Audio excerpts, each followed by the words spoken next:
പോകല്ലേ കടന്നെന്നെ നീ പ്രിയ യേശുവേ. മറ്റുള്ളവരെ ദർശിക്കുമ്പോൾ നോക്കുക എന്നെയും എന്ന് തുടങ്ങുന്ന ഹൃദയസ്പർശിയായ ഗാനം എഴുതിയത് ഫാനി ക്രോസ്ബിയാണ്. ആരോഗ്യവതിയും സുന്ദരിയുമായിരുന്ന ആ പെൺകുട്ടി കണ്ണിന് രോഗം ബാധിച്ച് വളരെ വിഷമിച്ചു. മാതാപിതാക്കൾ പല ചികിത്സകൾ ചെയ്തു. ഒരു നാട്ടുവൈദ്യൻ്റെ തെറ്റായ ചികിത്സ മൂലം 6-ാം വയസ്സിൽ 2 കണ്ണിൻ്റെയും കാഴ്ച നഷ്ടപ്പെട്ടു.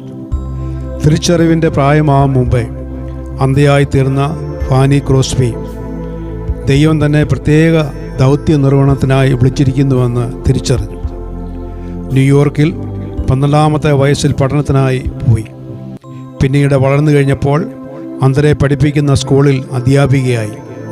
അവിടെ വെച്ച് അലക്സാണ്ടർ വാൻ എന്ന അന്ധനായ സംഗീതജ്ഞനെ വിവാഹം കഴിച്ചു. 1868 ഈ പ്രശസ്തമായ ഗാനം എഴുതുന്നത്.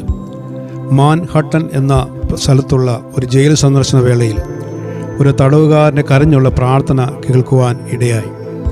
ആ പ്രാർത്ഥന ഇങ്ങനെയായിരുന്നു: കർത്താവേ, നീ എന്നെ വിട്ടുപോകരുത്, മറ്റുള്ളവരെ ദർശിക്കുമ്പോൾ എന്നെ കൂടെ നോക്കണമേ എന്ന യാചനയായിരുന്നു അത്.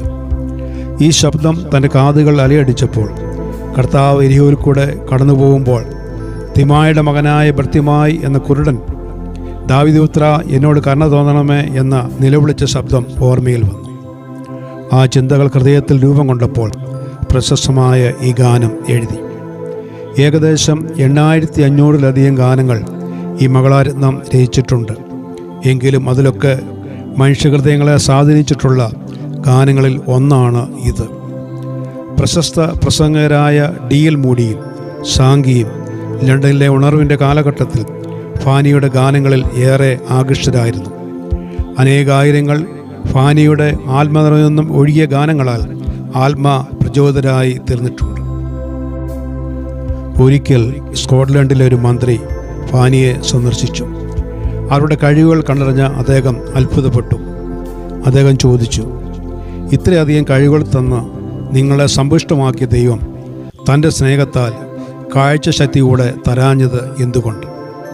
ഫാനിയുടെ മറുപടി ഇങ്ങനെയായിരുന്നു: ദൈവം എനിക്ക് ജന്മം നൽകിയപ്പോൾ സൃഷ്ടാവിനോടൊരപേക്ഷയ്ക്കുള്ള അവസരം ലഭിച്ചിരുന്നുവെങ്കിൽ അന്ത്യയായി ജനിക്കുവാൻ അനുവദിക്കണം എന്ന് മാത്രമേ ഞാൻ ചോദിക്കുമായിരുന്നുള്ളൂ. അത്ഭുതപ്പെട്ടു പോയ അദ്ദേഹം ചോദിച്ചു, ഓ, അത് എന്തുകൊണ്ട്? ആ മഹതി ഇങ്ങനെ പറഞ്ഞു: ഞാൻ സ്വർഗത്തിലെത്തുമ്പോൾ ആദ്യമായി എൻ്റെ കണ്ണുകൾ ദർശിക്കുന്നത് എൻ്റെ അരുമനാഥൻ്റെ മുഖമായിരിക്കുമല്ലോ. അതെത്ര ഭാഗ്യമാണ്. 1820 മാർച്ച് 24 അമേരിക്കയിലെ ഒരു ഗ്രാമത്തിൽ ജനിച്ച ഫാനി 1915 95-ാമത്തെ വയസ്സിൽ അരുമനാഥൻ്റെ മുഖം കണ്ട് ആനന്ദിപ്പാൻ തിരുശ്ശീലയ്ക്ക് അപ്പുറത്തേക്ക് യാത്രയായി. ഇന്നും ഈ ഗാനങ്ങൾ തകർന്ന ഹൃദയങ്ങൾക്ക് എത്ര ആശ്വാസമാണ് നൽകുന്നത്. കഠിനമേറിയ ജീവിത സാഹചര്യങ്ങൾ കൂടെ കടന്നു പോകുന്നവരായിരിക്കാം നമ്മിൽ പലരും. നമ്മുടെ പ്രതികൂലങ്ങളുടെ നടുവിൽ നാം കർത്താവിനെ മുമ്പിൽ കാണുക. നമ്മെ നിരാശപ്പെടുത്തുന്ന, ദുഃഖിപ്പിക്കുന്ന സാഹചര്യങ്ങളായിരിക്കാം ഇപ്പോൾ നമുക്ക് ചുറ്റും ഉള്ളത്. ചിന്താഭാരത്താൽ ശരിക്കൊന്നും ഉറങ്ങുവാൻ സാധിക്കാതെ മനസ്സ് ആകുലതകളാൽ നിറഞ്ഞതായിരിക്കാം. സ്നേഹത്തിനും കരുതലിനും ആശ്വാസത്തിനും കൊതിക്കുന്ന മനസ്സുകൾക്ക് കർത്താവിൻ്റെ സന്നിധിയിൽ കടന്നു ചെല്ലാം.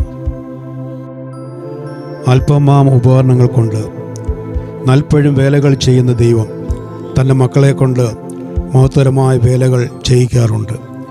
വിക്കനും തടിച്ച നാവുള്ളവനുമായ മോശയെ കൊണ്ടും സഹോദരന്മാരാൽ പൊട്ടക്കിണറ്റിൽ എറിയപ്പെട്ട ജോസഫിനെ കൊണ്ടും ആടുകളെ മേയിച്ചുകൊണ്ട് നടന്ന അവഗണിക്കപ്പെട്ടിരുന്ന ചെറുബാലനായിരുന്ന ദാവീദിനെ കൊണ്ടും വലിയ കാര്യങ്ങൾ ചെയ്യിച്ച ദൈവം ഓരോരോ കാലഘട്ടത്തിൽ തൻ്റെ മക്കളിലൂടെ വൻകാര്യങ്ങൾ ചെയ്തെടുക്കുന്നു.